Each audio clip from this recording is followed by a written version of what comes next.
Сәлеметсіңдер ме балалар? 2 сынып математика пәні 72 сабақ. Көбейту амалының компоненттері тақырыбы. Бүгінгі сабақта көбейту амалының компоненттерімен танысасыңдар. Келесі сабақты жіберіп алмау үшін каналға тіркеліп, қоңыраушаны басыңдар. Сабақта оқулықтағы барлық тапсырмаларды орындаймыз, сондықтан соңына дейін мұқият қарап отырыңдар. Бірінші тапсырма: асы 3 сан аттай отырып 12-ге дейін сана. 3-тен бастаймыз және 3-ті қосып отырамыз. 3, 6, 9, 12. Әсі 4 сан аттай отырып 24-ке дейін сана. 4-тен бастап 4 сан қосып отырамыз. 4, 8, 12, 16, 20, 24. Келесі екінші тапсырма. Өрнектерді бірдей қосылғыштардың қосындысы түрінде жаз. Олардың мәнін тап. 4 көбейту 2 бұл 4-ті 2 рет қосу. 4 қосылған 4 тең 8. 5 көбейту 2 5-тен 2 рет қосу. 5 қосу 5 тең 10. 6 көбейту 3 6-ны 3 рет қосу. 6 қосу 6 қосу 6 тең 18. 3 көбейту 3 бұл 3-ті 3 рет қосу. 3 қосу 3 қосу 3 тең 9. 8 көбейту 4 8-ді 4 рет қосу.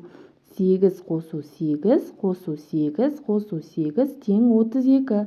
9 көбейту 4 9-ды 4 рет қосу. 9 қосу 9 қосу 9 қосу 9 тең 36. Осылай мәндерін табамыз. Үшінші тапсырма: үлгіге қарап қосуды көбейтумен алмастыр. Үлгі: 4 қосылған 4 қосу 4 тең 4 көбейту 3 тең 12. Бізге берілген қосынды 6 қосу 6 қосу 6. Оны көбейтумен алмастырсақ 6 көбейту 3 тең 18. 9 қосылған 9. Оны көбейтуге алмастырамыз. 9 көбейту 2 тең 18. 7 қосу 7 қосу 7 қосу 7. Оны көбейтумен алмастырсақ 7 көбейту 4 тең 28. Келесі 8 қосу 8 қосу 8 қосындысы. Оны көбейтумен алмастырамыз. 8 көбейту 3 тең 24. Ережені жаттап есімізде сақтаймыз. 4 көбейту 3 түріндегі өрнекті көбейтінді деп атайды.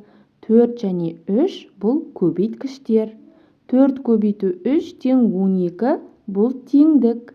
12 саны көбейтіндінің немесе өрнектің мәні. 4, 3, 12 сандары көбейтудің компоненттері.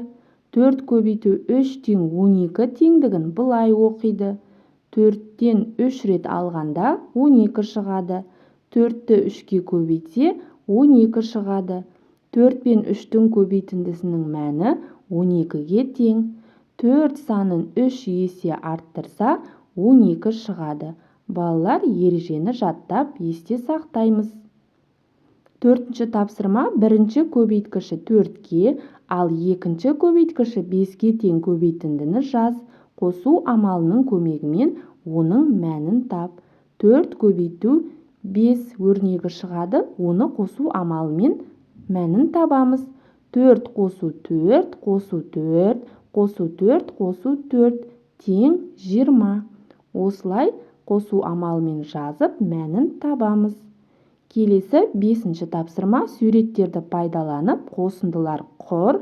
Бірдей қосылғыштардың қосындысын көбейтіндімен алмастырып өрнектің мәнін тап. Қорытынды жаса. Балалар, бірінші суретке қараймыз. Бірінші суретте 3 элементтен құралған 2 жиынның бірігуі берілген. Біріккен кезде қанша элемент пайда болған? 3 қосылған 3 тең 6. Оны көбейтіндімен алмастырсақ 3 көбейту 2 тең 6. Екінші суретке қараймыз. Екінші суретте әрбір жиында 2 элементтен олар біріккен кезде қанша элемент пайда болған?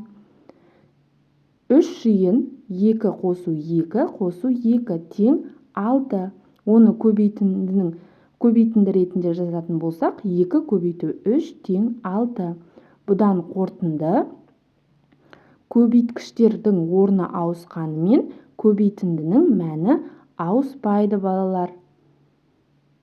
Ережені мұқият жаттап есімізге сақтаймыз. Көбейткіштердің орындарын ауыстырғаннан көбейтіндінің мәні өзгермейді. Бұл көбейтудің ауыстырымдылық қасиеті. 6-шы тапсырма. Екі қорапшаның әрқайсысында 3 қамшыдан бар. Қорапшаларда барлығы неше қамшы бар? Шешуін табамыз. 2 қорапшаны қосамыз. 3 қосылған 3 тең 6. Көбейту түрінде жазсақ, 3 көбейту 2 тең 6. Жауабы: қорапшаларда барлығы 6 қамшы бар. 7-ші тапсырма. Есептемей-ақ салыстыр. Берілгені 7 көбейту 2 және 2 көбейту 7. Бұл жерде көбейткіштердің орны ауысып тұр. Көбейткіштердің орны ауысқанмен көбейтіндінің мәні бірдей болады. Сондықтан бұлар тең. 4 көбейту 5, 5 көбейту 4. Бұл жерде де көбейтудің ауыстырымдылық қасиеті бойынша көбейткіштердің орны ауысып тұр, бірақ көбейтіндінің мәні бірдей болғандықтан бұлар да тең болады. Келесі 6 көбейту 7, 6 көбейту 5. Бұл жерде 7 мен 5-ті салыстырамыз. Бізде 7 артық болғандықтан 6 көбейту 7 артық. 8 көбейту 3, 8 көбейту 3. Бұл жерде өрнектер бірдей, сондықтан мәндері де бірдей болады. Бұл жерде тең болады. Осылай есептемей-ақ салыстырсақ болады. 8-ші тапсырма. Теңдеулер құр және оларды шеш. А. 23 пен А-ның қосындысы 38-ге тең. Теңдеу құрастырамыз. 23 қосу А тең 38. А белгісіз сан, оны анықтау үшін 38-ден 23-ті азайтамыз. А тең 15. А-ны орнына қойып, теңдеуді тексереміз. 23 қосу 15 тең 38, 38 тең 38. Ә тапсырмасы X 29-дан 24-ке артық. X азайту 24 тең 29. X белгісіз сан, оны анықтау үшін 29-ға 24-ті қосамыз. X тең 53. Енді орнына қойып, теңдеуді тексереміз. 53 азайту 24 тең 29, 29 тең 29. Теңдеулер дұрыс шықты. Келесі 9-шы тапсырма. Көбейткіштері 6-ға және 3-ке тең көбейтінді құр. Қосу амалын қолданып, оның мәнін тап.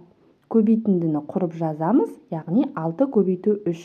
Оны қосумен алмастырамыз. 6 қосу 6 қосу 6 тең 18. Осылай мәнін табамыз. 10-шы тапсырма. Ойлан тап.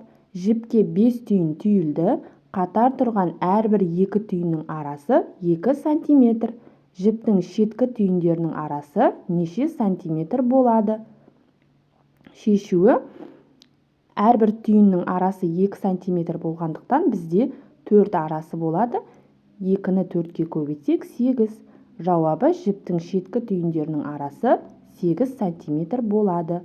Балалар, осымен бүгінгі біздің сабағымыз аяқталды. Барлық тапсырмалар түсінікті болды деген ойдамын. Менің каналыма тіркелмеген болсаңдар, тіркеліп, қоңыраушаны басуды ұмытпаңдар. Келесі сабақта кездескенше сау болыңдар.